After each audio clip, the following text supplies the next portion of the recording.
welcome to the Why on Earth Community Podcast. I'm your host, Aaron William Perry, and today we're visiting with Cynthia Tina, the founder of Community Finders. Hey, Cynthia, how you doing? I'm doing really good, Aaron. I'm excited to be here talking to you and share about intentional communities. Yeah, I'm excited as well, and this is actually a topic that's been near and dear to my heart for something like, going on 30 years now, and so excited to be able to visit with you, who has a really comprehensive view into the world of intentional communities and ecovillages, really worldwide. Mm-hmm. Yeah, great. Yeah, excited to get into it. Cynthia Tina is the community matchmaker and founder of Community Finders, offering programs to help people join and start intentional communities. She's also the founder of Ecovillage Tours, bringing people on inspirational journeys to sustainable communities. She has visited more than 150 intentional communities around the world, including the Vermont Ecovillage, where she lives in her self-built passive solar home. That's where you are presently. Yes. And formerly, she was the co-director of the Foundation for Intentional Community, where she is now also a spokesperson and educator. And she's also a former trustee of the Global Ecovillage Network and former director of the Youth Ecovillage Network, Next Gen North America. She holds a degree in sustainability from Goddard College, as well as certificates in permaculture and ecovillage design and yoga teacher training. And so, yeah, Cynthia, it's so exciting to know not only that you've got this comprehensive global experience with respect to the dozens and dozens of ecovillages and intentional communities on the ground, but you've also been very plugged in and instrumental in the global leadership around these communities and movements. And I guess, just to kick things off, I want to ask, how the heck did you get into all of this? What drew you in this direction? Yeah, that's a good question to start with. And I wish I had a better answer. I never had, a traditional job or left the corporate world to switch into intentional communities and these more alternative things. It was really a gradual progression when I was a young person, really a child, of living in the suburbs outside of Boston with parents who are very loving and supportive, but not at all interested in the things that I'm interested in. So I just remember reading books that exposed me to more sustainable ways of living. I started a garden in my parents' backyard. I was fortunate enough to have them let me travel where I wanted to as I got older. So I actually visited my first intentional community when I was 15, a place in North Carolina called Turtle Island. And that exposed me to just a very different culture than the one that I grew up in. I grew up in a pretty suburban, middle class, highway, shopping malls, rushing, consumeristic kind of landscape. And so being able to get exposed to a slower way of life, something that's more connected to place and community, I think that was really inspiring for me and just propelled me to seek that out more and more and collect a variety of experiences in my basket, so to speak, and led me to travel throughout Europe, visiting communities, attending Goddard College, which is a low residency school. So I was able to travel while getting my degree in sustainability. And that put me in contact not only with these communities, as you mentioned, but also the organizations behind this movement and kind of the networks of support that make it possible and facilitate people finding out about communities and helping communities grow. And that was really attractive for me and enabled me to exercise my leadership skills and, of course, develop a career now in this field, as well as having traveled and lived in community. So it's been a winding journey, and it's fun to, look back now and be like, oh, I see how all those threads line up to have brought me where I am now. Yeah, it's absolutely wonderful. And I'm really excited to talk specifically about several of the offerings that you're providing the world through community finders. But before we get to that, I would love to get a sense for the vast diversity in different intentional communities and eco-villages out there. This is by no means a cookie cutter network, right? That you're so closely connected with. We're talking about very different and diverse subcultures, aren't we, in all of these different communities? Yeah, for sure. It's really diverse. So the definition for an intentional community, broadly speaking, is a group of people who choose to live near to each other or share common resources on the basis of explicit common values. So these are really values-driven communities that at their founding had an original document, vision, mission that then later members join into. So that's kind of the commonality or the umbrella term that is intentional community. But yeah, within that, there's so much diversity. It's funny when I mention the word intentional community to somebody who's maybe not as connected, I either get like one of two reactions. It's either, oh, you're talking about like the hippie communes off in the woods. Or people are like, oh, you mean like the eco village, like the gated neighborhood, rich person's paradise kind of thing. And I think that most intentional communities fall somewhere between those two extremes. But yeah, it can run the gamut. It can be, something super radical, really mission driven, a community that's exploring the edges of permaculture and sustainability, or new ways of communication, sexuality, diet. It could be a whole variety of things. And then you have communities that maybe are more like co-housing communities, or really the community where I live, where we're just, a strong neighborhood, getting back to that old-fashioned way of living where people know their neighbors and feel comfortable knocking on each other's doors, where kids can run around and play and feel that safety and support. We have a big garden here in our community where we all pitch in and help to grow food together. Maybe that's a little bit more radical, but it's also not certainly as radical as some communities can get, especially those communities that share income. Most communities don't share income. Most have independent finances. So yeah, it's exciting to explore all these diversity of communities, also religious and spiritual communities. Yeah, it's a big tent. I think at the core, though, these communities are really important models for how we can do housing differently, how we can live, our lives outside of this model of just nuclear families in single family homes with the white picket fences. And this is getting us back to or towards something that is more communal and more connected at the core. So. That's so beautiful. And your description of your own community, the growing of food together, the safety of kids being able to run around, like the good old days, some of us might say, reminds me a lot of my visit to Slovenia. And I know you just recently did an eco-village tour there in Slovenia. And yeah, let me ask you about that, because it's such a nice maybe jumping off point to hear about many of the different places you've visited and spent time and are expert on, and can help now connect people to who are looking for potentially a different way of living in community and with deep connection to place. So I think this is such an important pattern and impulse emerging in our world right now among many of us.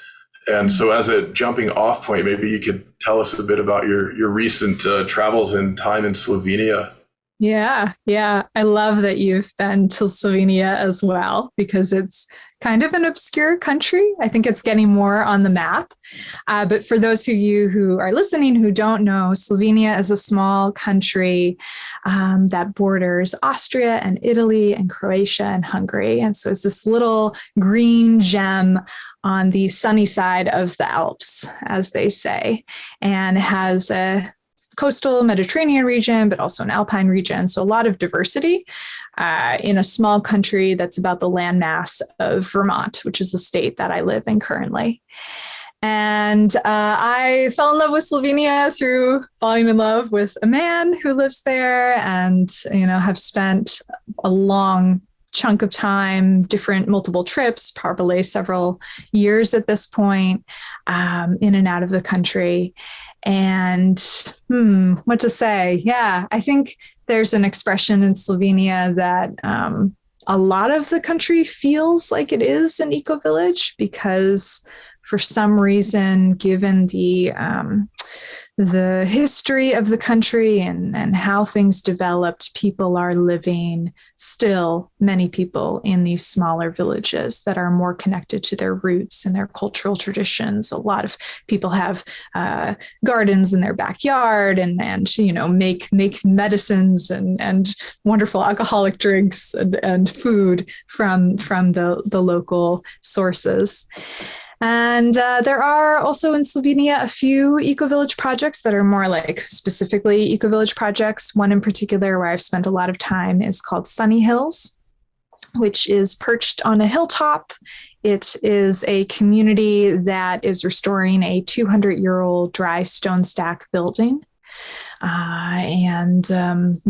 They've restored one of the buildings. Now they've recently purchased and are restoring another one. So this is a model of a community that is re-inhabiting an abandoned village. There still are a few residents who live there, but largely this is one of the many villages throughout Southern Europe that are built out of stone. So they're made to last hundreds and hundreds of years. But yet you drive through the countryside and you see these ruins and these gorgeous, works of architecture really crumbling. So there's an opportunity here for people to return to the villages, the villagers to become eco-villagers, yeah? And this is happening in a number of communities throughout Southern Europe, especially in Spain and Italy as well. It's a special place, really special place. Folks can find it online and go and visit or join me next year as I do hopefully another eco-village tour to the country. Yeah, I was there for most of the month of June.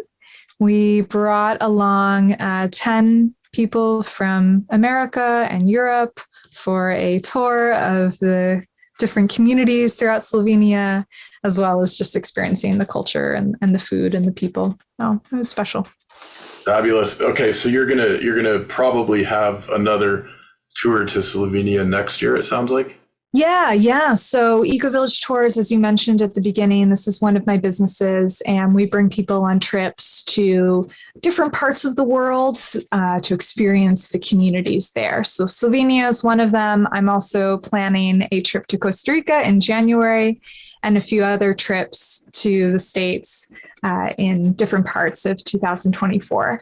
It's a great way for people to experience these communities, especially if you've never gone to visit one before, or maybe you're a little nervous about how to do that, how to contact a community, or if you just want to experience communities that are my personal favorites, and you can come with me to do that. So you get a little bit more of an insider view of many communities in a dedicated trip. It's fabulous. And if folks are interested in these tours, they can go to ecovillagetours.com, right, to learn more and connect with you there.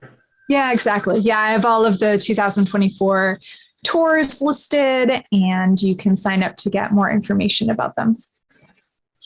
That's excellent. And then also on your communityfinders.com website, you have a very special tool, a quiz that helps folks. It sounds like, I have to confess, I haven't taken the quiz. I probably will and want to. But it sounds like this helps us sort of do an assessment that gets us best aligned with the different intentional communities that are out there. Is that a good way to describe it? Mm-hmm. Yeah. So Community Finders is my main focus these days, and it's an organization designed to help people learn about, find, and join existing intentional communities. And the quiz is a fun entry point into the world of intentional communities. It takes you just a few minutes, answer some questions, And then you'll get an output of what is your community type. So there's 5 common types of intentional communities, ecovillages, co-housings, urban communities, homesteading communities, etc. And so you can take the quiz to find out which one is a good fit for you. And you'll also get a guide to all of the different types of intentional communities.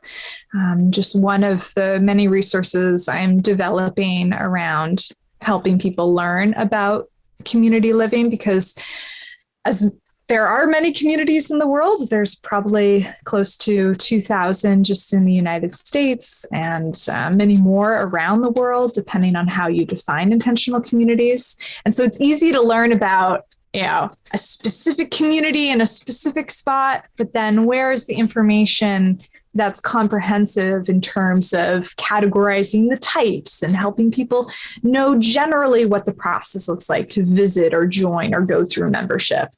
So that's really my aim with community finders in general.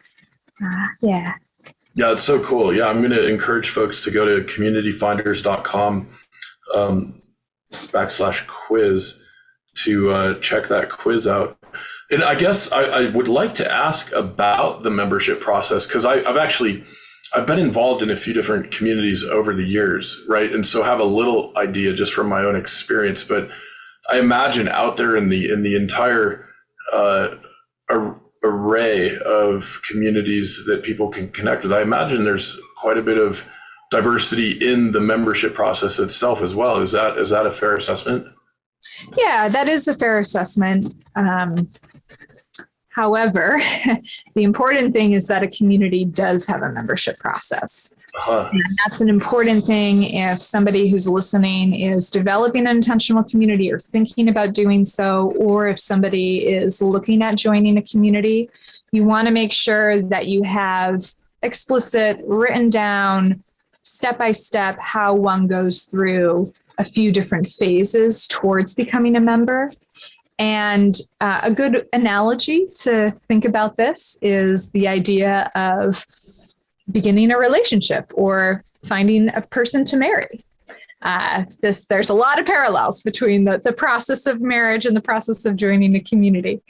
And of course, it starts with that initial encounter, maybe going on some dates, maybe entering into a courtship phase and deepening commitment with the community, and eventually really making a commitment and, signing a piece of paper, buying your house, signing a rental agreement, and then entering the community.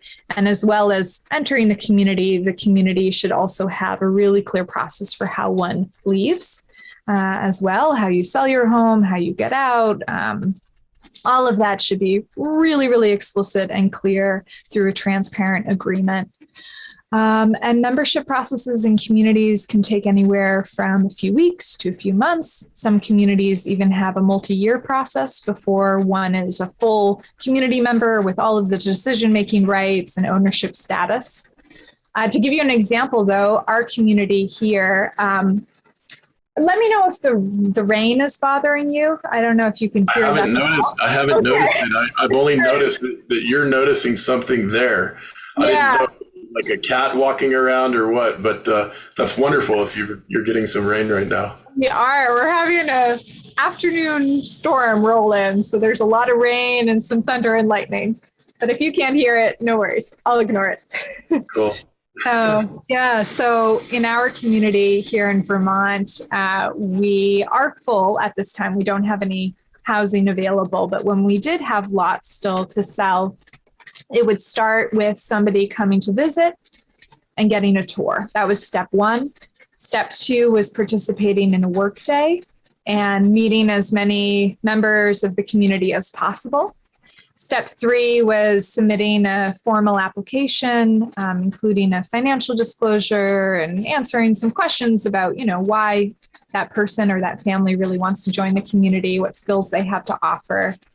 And then we have a community meeting to discuss this new application and this person, and hopefully, using our decision-making processes, we all reach an agreement that, this is somebody we want to have join. And the way we're set up in our community is when you join, you actually buy your piece of land and your home, or build your home with the community. So there's that part of it. And then there's also, there was some thunder. Yeah, I definitely heard that one. Okay. Yeah. That's great. And then that's for our home ownership portion. And then we have another section of the community that is our common land, where our big garden and our pond and greenhouse are. And that is owned by a separate entity that we are all equal members in. So you'd also become an equal member in that common land space. Yeah. How many folks or families or households are in your community, just out of curiosity? We are 8 households, mostly families with young kids. So it's a very kid-rich environment. And we're about walking distance into the town. And we're on a hillside with a bunch of other families and homesteads as our neighbors. So even though our community is relatively small, we're very well connected with our neighbors. And when we have parties and potlucks, it can be over 30 people easily joining those gatherings. Yeah. That's wonderful. So this is a relatively, I think, small, intimate community, and there are some that are really quite large, right? And I'm thinking of Oroville, which I had heard about over the years and never have visited myself, but I understand there are some eco-villages and communities out there where you've got hundreds and hundreds of people, if not thousands in some cases. Is that right? Definitely, yeah. Oroville is arguably the largest intentional community. It's located in India, 3,000 plus residents. I've been to visit Oroville. I spent 2 weeks there during 2018. And yeah, this place is so large. I had to rent a scooter just to get around to see all the different neighborhoods and farms. Oroville is an incredible center trying to create or bring about human unity. So when you visit, there's all of these different pavilions set up for honoring many of the cultures of the world. Oroville does have a spiritual focus. So the center of the community, the Matrimondeer, is this giant globe. Folks can look up photos online, but it's this giant globe that's covered in leaf gold. The inside is made out of marble. So yeah, that's a very impressive community. You also have larger communities like Findhorn in Scotland, which is 600 residents. The largest eco-village in the United States is Eco-Village of Ithaca, located outside of Ithaca in New York State. And I believe there are around 500 residents that are separated into 3 different co-housing neighborhoods with many hundreds of acres of land, some of it in forest, some in different farms, and businesses as well. So yeah, communities can be pretty large. Most, though, I would say are smaller. And as many established communities as there are many more forming communities with a smaller number of people who are still growing and wanting to attract new members. So certainly if somebody is thinking to themselves, oh, I have a vision to start a community, and we all have had ideas of starting a community at one point or another, I would really encourage you first to go visit some communities and see if there's something that exists that's similar to what you might want to create. And they may be looking for people, and you may be the people that they're looking for and have a lot you can contribute and offer to that community. Yeah, I'm hearing some wisdom here about, essentially not reinventing the wheel. Yeah, definitely. And that said, I'm curious, with many of these forming communities, part of your expertise is helping advise folks as they're going through this formation and development process. Is that right? Yeah, that is a part of what I do. Yeah. And not to say I'm an expert in developing and creating communities, but I certainly know people who are, and people who have expertise in particular areas, like a good lawyer for setting up an intentional community, a good finance person, a good marketing person. So often I'm somebody who can guide groups really in that initial formation stage of what resources to look towards, some things to think about, especially when it comes to attracting more members. a lot of these projects start with just an individual or maybe a couple. And so it's hard to kind of break out of that phase and enter into enough people to actually create a community that has good roots that'll flourish in the long term. Yeah.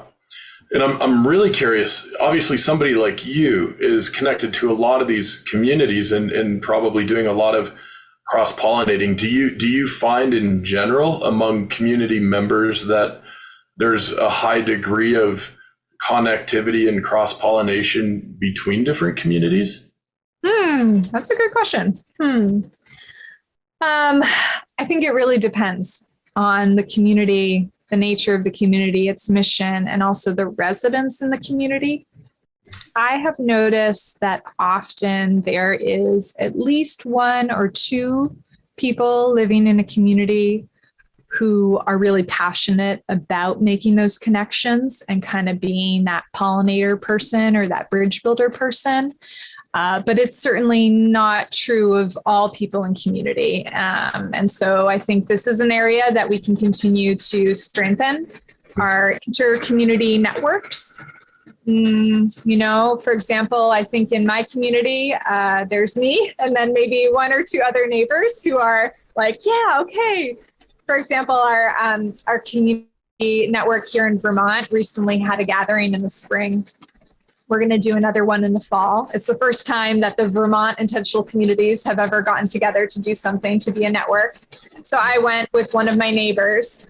Then other folks in the community aren't as interested because they are focused on their jobs and they have big families and they're just really wanting to be the people that hold down the hearth more so versus being more of a pioneer or a connector or more an outward person. Absolutely. Not sure if the storm created a little hiccup here in our connectivity. Let's see how things shake out here over the next little while.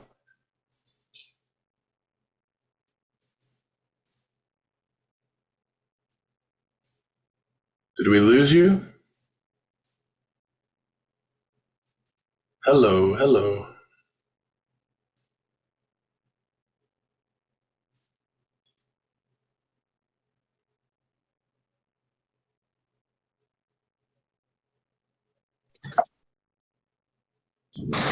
We had a little disconnection there. We got you now?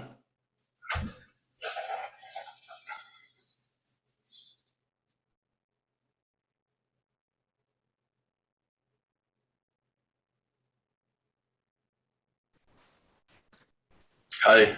Ooh, hi. All right. Is it working okay now? Let's see. It certainly cut out there. So let's just see how this goes for the next few seconds. I switched to my phone because it is pouring buckets right now. So I think, I'm sure our satellite connection got disrupted. Okay, that would make sense. We can just pick it right up and we'll edit that out, obviously. Okay, and I want to check that you can hear me okay. I do, yeah. Okay, because actually, maybe I shut the door. I think that'll help. Sure. Just me be able to hear myself a little better. Okay. Meow. Get that. Okay. Whew. Yeah, I usually have the door open because it looks nicer, but okay. I think this will be better. I'll be able to hear myself. Yeah, good. Okay. Great. I'll just pick up the thread and jump right in and say, it's the exact situation in which the adage "it takes a village" is completely accurate, right? So you've got folks that are doing the connecting work and also folks holding down the hearth, and it's a village with different functions. Mm-hmm. Yeah, for sure. Yeah, and I think some communities can be more structured about that, like having specific roles, having even a whole decision-making model and organizational structure that creates more formality around that. And it's certainly true for larger communities. Kind of the bigger the community gets, it almost necessitates having like different roles, and some people being more of the communication people and the visitor coordinators and the outreach people. I think because our community is so small, we can just have that village dynamic evolve in a more organic fashion, which is really cool to see develop. Oh, it's so exciting. Yeah, and of course, some of the projects that we're cultivating at the Y on Earth community around the United States and internationally potentially has some tie-ins and links to the work you're doing. And I'm really looking forward to exploring that. In fact, perhaps we'll chat about that for a minute or two in our behind the scenes segment for our ambassador network, which we'll record after the main podcast here. And let me just take the opportunity to remind folks that this is the Y on Earth Community Podcast. I'm your host, Aaron William Perry, and today we're visiting with Cynthia Tina, the founder of Community Finders. And want to be sure to mention that you can connect with her and her work and offerings at communityfinders.com. The quiz is at communityfinders.com/quiz. We mentioned ecovillagettours.com. And we're going to also mention and discuss for a moment a couple of the other organizations that Cynthia has worked with and continues to work with: Foundation for Intentional Community, Global Eco-Village Network, and Next Gen North America. And those URLs and links are all in the show notes as well.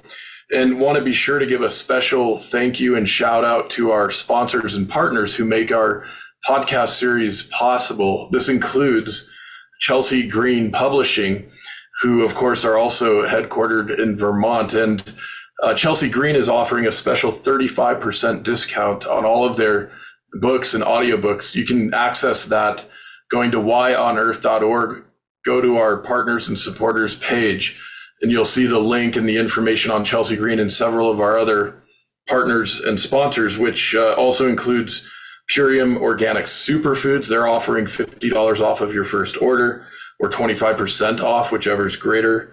Waylay Waters soaking salts. These are the Colorado grown hemp infused aromatherapy soaking salts. We've got Earth Hero sustainable products for the household, the garden, the garage, whatever it might be. Of course, we've got Soilworks biodynamic garden preparation, and Earth Coast Productions, without whom none of this podcast series and much of the work we're doing at the Y on Earth community would be nearly what it is today.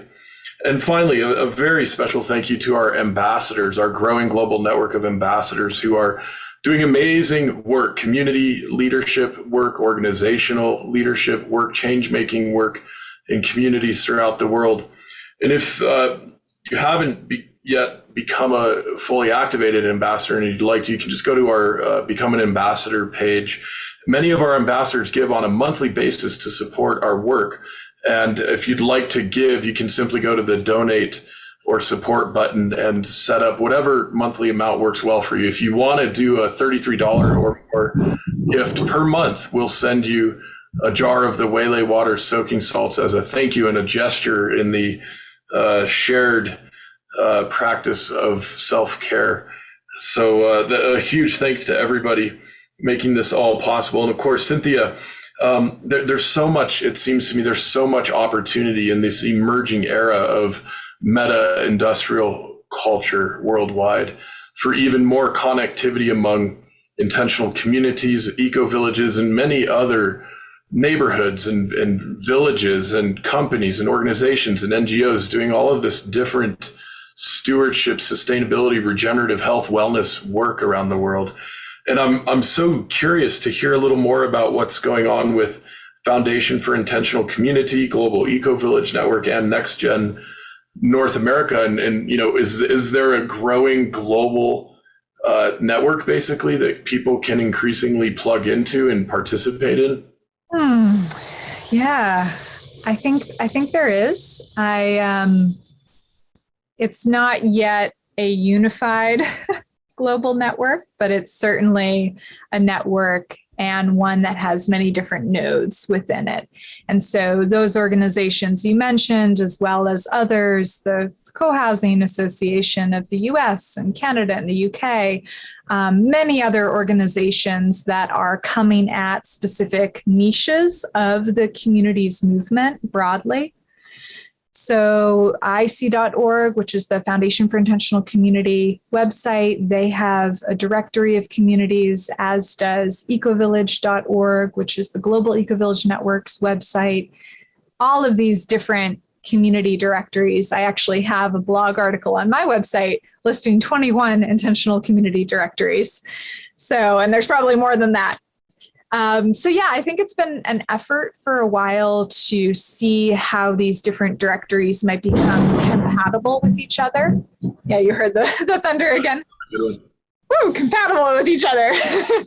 and have it be more easily accessible for people who want to, find all the communities. And I think there's good progress being made towards that, and as well as towards other practical ways that these organizations can support each other and collaborate, shared events, shared educational opportunities, really helping to develop the technology to make these directories more easily searchable and connectable. It's definitely a project that's on my mind a lot because what I do, I'm this community matchmaker person, which has mostly taken the form of one-to-one working with clients, helping to recommend them communities that could be a good fit and supporting them on their journey. But there's only so much I can do as one person. So I'm really interested in how we can create platforms that enable people to connect independently of me kind of holding their hand, but really using these emerging technologies, as you mentioned, all the algorithms and the AI to, just make it easier for people to go where they want to go, to find their people and to build more community. Sounds like something that it could be the Y on Earth community is thinking about working on a little bit as well with some of our other colleagues and cohorts. And so I guess we'll plant the seed of suspense with our audience and encourage folks to stay tuned with all of this, because I think what we're seeing is a tremendous opportunity and need worldwide across many different disciplines and interest affinity groups that have so much overlap with the cultural healing and restoration work, the ecological regeneration and stewardship work, and of course the economic transformation work that is so important to these times that we're living in.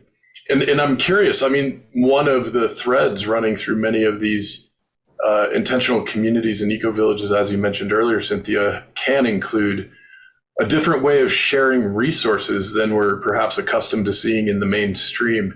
And I'm curious if you might share with us a bit of what you've seen and how some communities are very intentionally going about that. Yeah. I think most intentional communities are not being so radical in designing alternative economies. Some are, certainly. But most intentional communities are doing something that I think is pretty radical compared to most of the rest of the world, increasingly so with modernization and consumerism and us living more and more in isolation, where we don't share as much as we could, nearly as much as we could, or should, or would benefit us to do so. And so that's, I think, one of the unique things in intentional communities, even small communities like mine.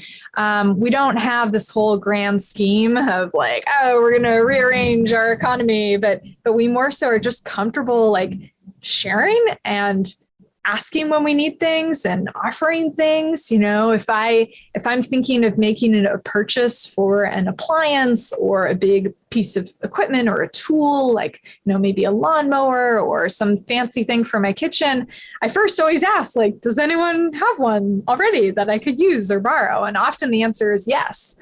And it goes beyond just sharing material things, but also sharing time together and exchanging time. We have a lot of young kids in our community. And of course, childcare is a big problem for so many families. And so this is one of the huge benefits of living in an intentional community where you have folks who are retired, who have free time to watch kids. You have, teenagers who are looking to make a little more income and they can watch kids. Just being able to have other adults around to pitch in and help out with childcare. As well as I think the food is a big area where our community gathers to share time and resources. As I mentioned earlier, we have this garden. We also have chickens and goats. And I would say in the summer, especially, we're growing nearly all of our vegetables. We try to grow enough that we can put up for the winter. And have that local food source throughout the winter months as well. So those are some simple ways that our community, does resource sharing a little differently. And then, you can have communities, for example, Twin Oaks is one of the oldest income sharing communities or true communes. They've been around for 50 years. And when you join this community, you essentially freeze your outside assets. You are employed within one of the community's several businesses, and all of your basic needs are provided for, including your food, your housing, your health insurance, all through the community.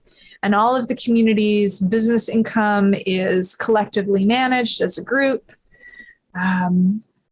And so as long as you're part of the community, you have these needs cared for. And then, of course, you can leave the community when you decide to do so as well.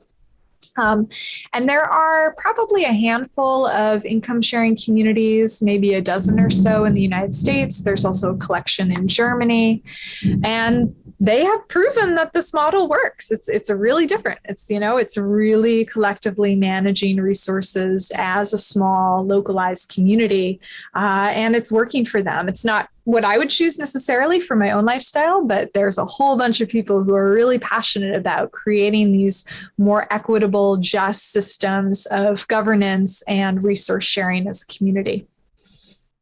Yeah, it's so interesting. And it reminds me of an episode we recently did with Georgia Kelly about the Mondragon cooperatives. Not that they're necessarily an eco-village or an intentional community per se, but essentially are a cooperatively governed system of various businesses that now has something like 90,000 owner members in that system. And as an economic unit, they're doing somewhere on the order of 15 billion euros per year in business. And so it's really interesting to see how some of these emerging patterns scale, up and down in size and locality.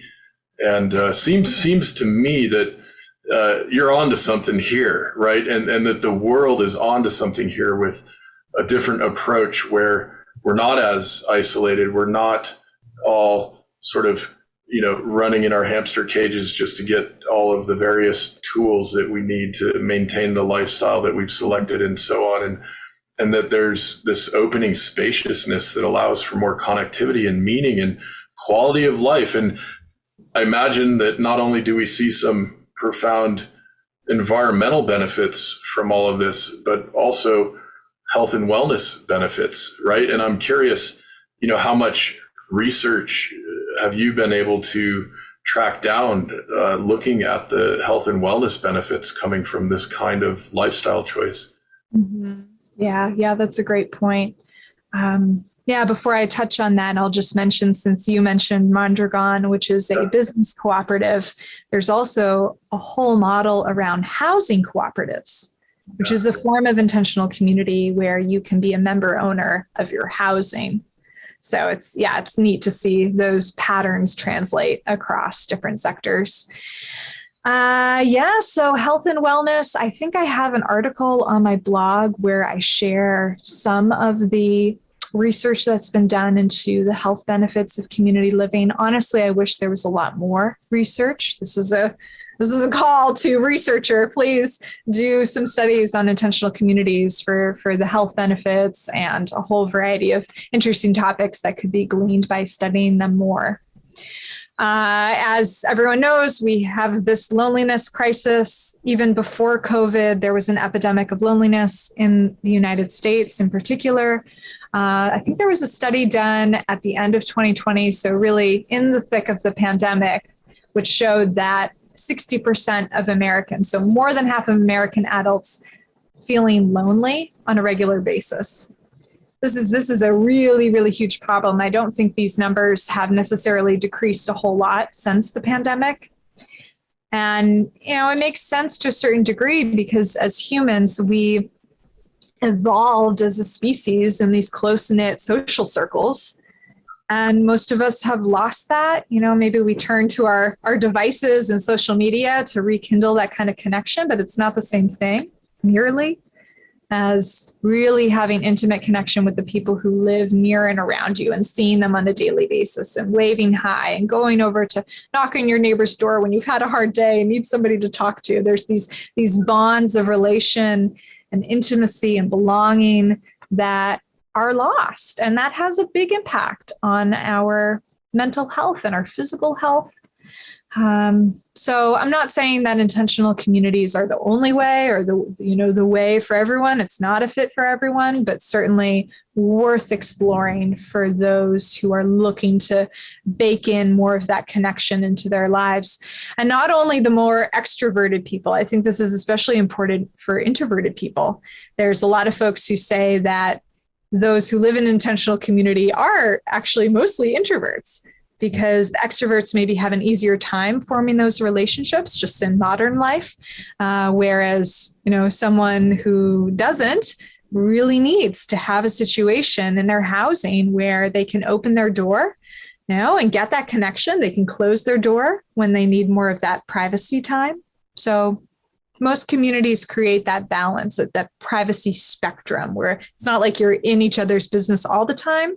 But certainly when you want to find somebody, hopefully there's somebody hanging out in the garden or there's a potluck coming up next week and there's some way for you to connect more closely with the people around you. Yeah, I love that. I really love that. That really resonates for me as a good way of being and living and connecting. Yeah. Mm-hmm. Mm. Well, I'm so happy that we could take this time together, Cynthia. And, before we sign off our main podcast episode together, of course, we're going to do our little behind the scenes segment for our ambassador network. Just another plug to join the ambassador network if you haven't yet and want to get some of these additional resources. We've got a variety of videos from different conferences and talks and workshops and our monthly online meetups and our behind the scenes segments with our podcast guests. And so, before we transition into that, Cynthia, I just want to be sure to give you the floor. If there's anything you'd like to wrap up with, any sort of message, insight, wisdom, whatever it might be, it would be wonderful to close with that today. Sure. I would encourage people to explore intentional communities, to go visit some if you've never visited one. It doesn't need to be this big, scary thing. You might be surprised if you do a little research to find that there's a community near you, near your town or city. And maybe if there's not, maybe you want to build in a visit on your next vacation or travel. Because I think it's important that we learn from these models, from these very intentional centers for how to create a different way of being. And I would encourage you to go visit a community, even if it doesn't match exactly, your vision or your wish list. Go anyways, talk to the people, go and contact them first. Make sure your visit is set up. Never just show up at a community. That's important. But certainly if you get the opportunity, by just spending time in this different cultural field, by talking to people who've made some very conscious decisions about where they want to live and how they want to live their lives, I think that can nurture you and inspire you, even if you don't end up moving there, for how you can create more community and more connection wherever you're living right now. Because we live in times, of course, that are tricky. There are tenuous times. There are times when there's a lot of divisiveness. we maybe don't connect with our neighbor because there's this, wall between us and a lot of uncertainty and mystery about who that person is and their ideology and their political beliefs and their religious beliefs. And so having intentional communities as models for how we can relate to each other, because it's not like those things go away when you live in an intentional community. Even in the most like-minded community, it's not always like personality. And so there's still conflict. Yeah, I want to not paint too much of a rosy picture. There's disagreements in community, it's challenge, it's work, but it's also really cool to see models for how it can function to hold that diversity in a good way. And hopefully these communities can be inspiration for the folks listening and for broader society about how we can design things differently. So wonderful. Such a pleasure to be able to visit with you today, Cynthia. Thank you so much. Thank you, Aaron. It was really nice to visit with you as well. Thanks for the opportunity. Absolutely. Bye. Bye. The Why on Earth Community Stewardship and Sustainability podcast series is hosted by Aaron William Perry, author, thought leader, and executive consultant. The podcast and video recordings are made possible by the generous support of people like you. To sign up as a daily, weekly, or monthly supporter, please visit whyonearth.org/support. Support packages start at just $1 per month. The podcast series is also sponsored by several corporate and organization sponsors. You can get discounts on their products and services using the code WHYONEARTH, all one word with a Y. These sponsors are listed on the whyonearth.org/support page. If you found this particular podcast episode especially insightful, informative, or inspiring, please pass it on and share it with a friend whom you think will also enjoy it. Thank you for tuning in. Thank you for your support. And thank you for being a part of the Why on Earth community.